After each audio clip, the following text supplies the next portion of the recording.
अब कहाँ दूसरे के दुख से दुखी होने वाले। ऑथर नीदा फजली। इस पाठ में वर्णन किया गया है कि किस तरह आदमी नाम का जीव सब कुछ समेटना चाहता है और उसकी यह भूख कभी भी शांत होने वाली नहीं है। वो इतना स्वार्थी हो गया है कि दूसरे प्राणियों को तो पहले ही बेदखल कर चुका था, परंतु अब वो अपनी ही जाति अर्थात मनुष्यों को ही बेदखल करने में जरा भी नहीं हिचकिचाता। परिस्थिति यह हो गई है कि न तो उसे किसी के सुख दुख की चिंता है और न ही किसी को सहारा या किसी की सहायता करने का इरादा।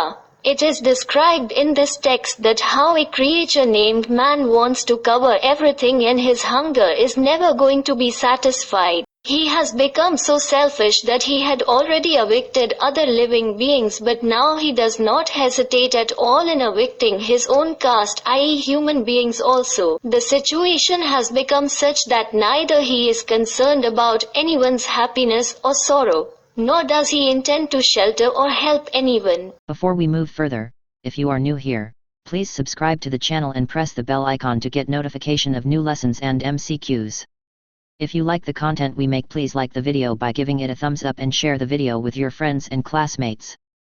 लेखक पाठ में ऐसे व्यक्तियों के उदाहरण देते हैं जो सभी तरह के प्राणधारियों की रक्षा करना अपना कर्तव्य मानते थे। इनमें सबसे पहला उदाहरण सुलेमान का है। सुलेमान ईसा से 1025 वर्ष पहले एक बादशाह थे। वो सभी पशु पक्षियों की भाषा भी जानते थे। एक बार सुलेमान अपनी सेना के साथ एक रास्ते से गुजर रहे थे। रास्ते में कुछ चींटियों ने जब रास्ते से गुजरते हुए घोड़ों के चलने की आवाज सुनी तो वे डर गई और एक दूसरे से कहने लगी कि जल्दी से सभी अपने अपने बिलों में चलो। The author gives examples in the text of persons who considered it their duty to protect all kinds of living beings. The first example of these is of Solomon. Solomon was an emperor 1025 years before Christ. He knew the language of all animals and birds. Once Solomon was passing through a road with his army. On the way, when some ants heard the sound of horses walking through the path, they got scared and started telling each other to quickly go to their respective homes. Suleman ने उनकी बातें सुन ली। वे चींटियों से बोले कि तुम में से किसी को भी घबराने की जरूरत नहीं है। सुलेमान को खुदा ने सबकी रक्षा करने के लिए बनाया है। सुलेमान की नेक दिली की तरह एक और उसी तरह की घटना का वर्णन सिंधी भाषा के महाकवि शेख हयास ने अपनी जीवन कथा में किया है। Solomon heard them. He said to the ants that none of you need to panic. Solomon has been created by God to protect everyone. Like Solomon's noble heart.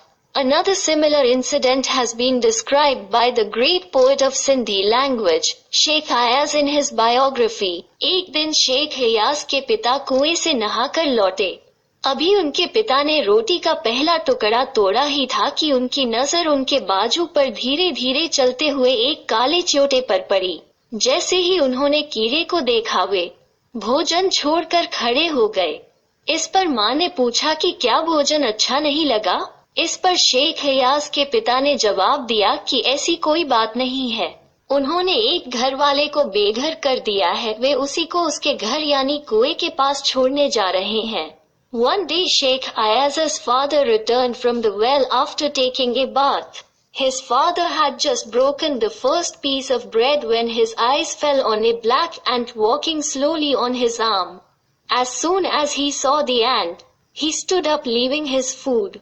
On this the mother asked whether the food was not good.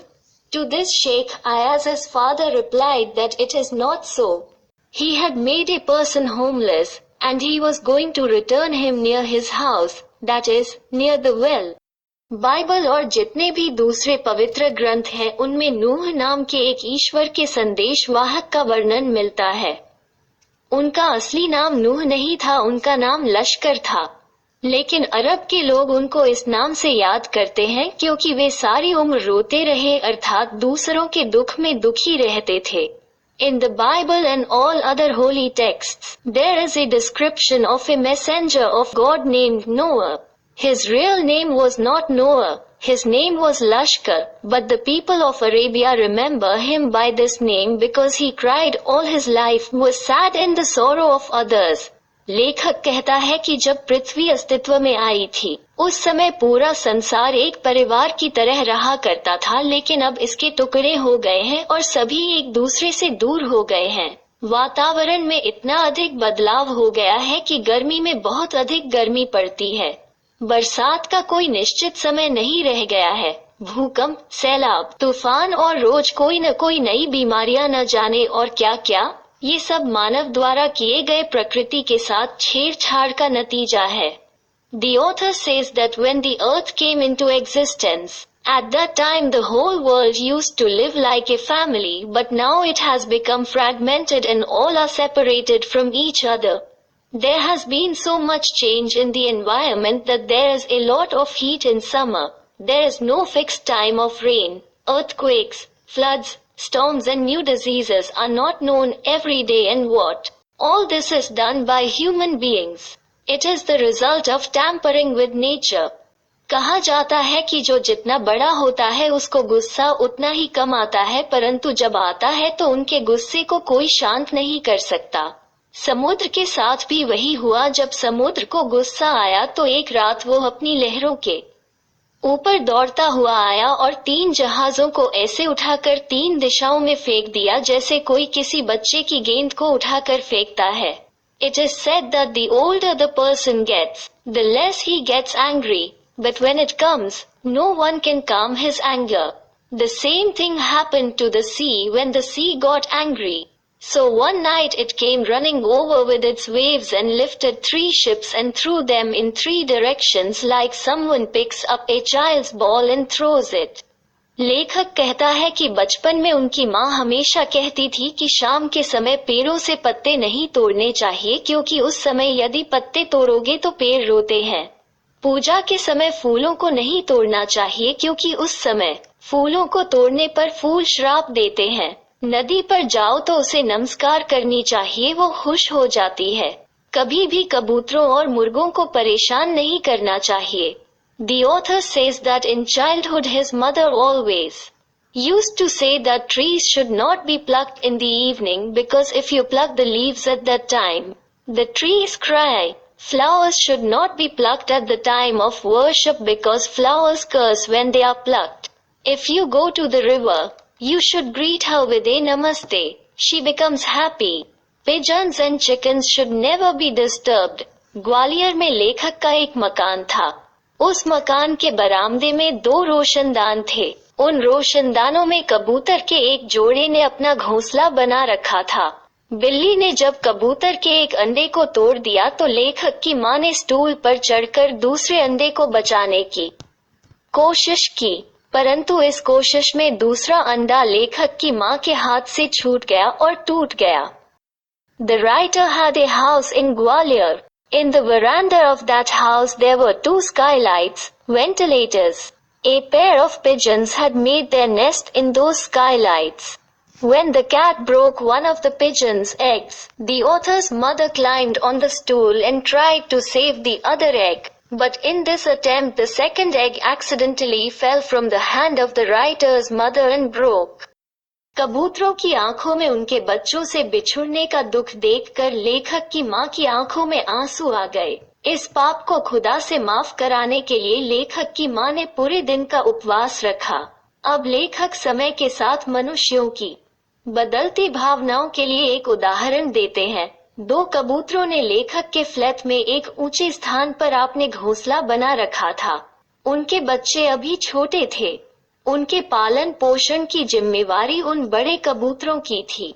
Seeing the sorrow of separation from their children in the eyes of the pigeons, tears welled up in the eyes of the writer's mother. To forgive this sin from God, the writer's mother fasted for the whole day. Now the author gives an example for the changing emotions of humans. Over time 2 pigeons had nested in the writer's flat on a high place. His children were still small. Those big pigeons were responsible for the smaller ones' upbringing. लेकिन उनके आने जाने के कारण लेखक और लेखक के परिवार को बहुत परेशानी होती थी। कभी कबूतर किसी चीज से टकरा जाते थे और चीजों को गिराकर तोड़ देते थे। कबूतरों के बार बार आने जाने और चीजों को तोड़ने से परेशान होकर लेखक की पत्नी ने जहाँ कबूतरों का घर था वहाँ जाली लगा दी थी। कबूतरों के बच्चों को भी वहाँ से हटा दिया था। But the writer and the writer's family used to suffer a lot due to his travels. Sometimes pigeons collided with something and used to drop things and break them. Disturbed by the frequent visits of pigeons and breaking things, the author's wife had put up a net where the pigeon's house was, and the pigeons had also been removed from there. जहाँ से कबूतर आते जाते थे उस खिड़की को भी बंद किया जाने लगा था। अब दोनों कबूतर खिड़की के बाहर रात भर चुपचाप और अदूक बैठे रहते थे। मगर अब न तो सोलोमेन है जो उन कबूतरों की भाषा को समझकर उनका दुख दूर करे, और न ही लेखक की माँ है जो उन कबूतरों के दुख को देखकर रात भर प्रार्थना करती रहे। अर्थ ये हुआ कि समय के साथ साथ व्यक्तियों की भावनाओं में बहुत अंतर आ गया है। The window from where the pigeons used to come and go was also being closed. Now both the pigeons used to sit silently and sadly outside the window all night long. But now there is neither Solomon who understands the language of those pigeons and removes their sorrow, nor is the author's mother who keeps on praying all night after seeing the sorrow of those pigeons. This means that there has been a lot of difference in the feelings of individuals with the passage of time. अंत में लेखक हमें बताना चाहता है कि हमें नदी और सूरज की तरह दूसरों के हित के कार्य करने चाहिए और तोते की तरह सभी को समान समझना चाहिए, तभी संसार के सभी जीवधारी प्रसन्न और सुखी रह सकते हैं। In the end, the author wants to tell us that we should work for the benefit of others like the river and the sun. And like a parrot, everyone should be considered equal. Only then all the living beings of the world can remain happy. Thank you for watching. Hope you like this video. If you do like, then please give it a thumbs up and share the video with your friends and classmates. If you are new here, do subscribe to the channel and press on the bell icon so that you will not miss out on the latest lessons and MCQs.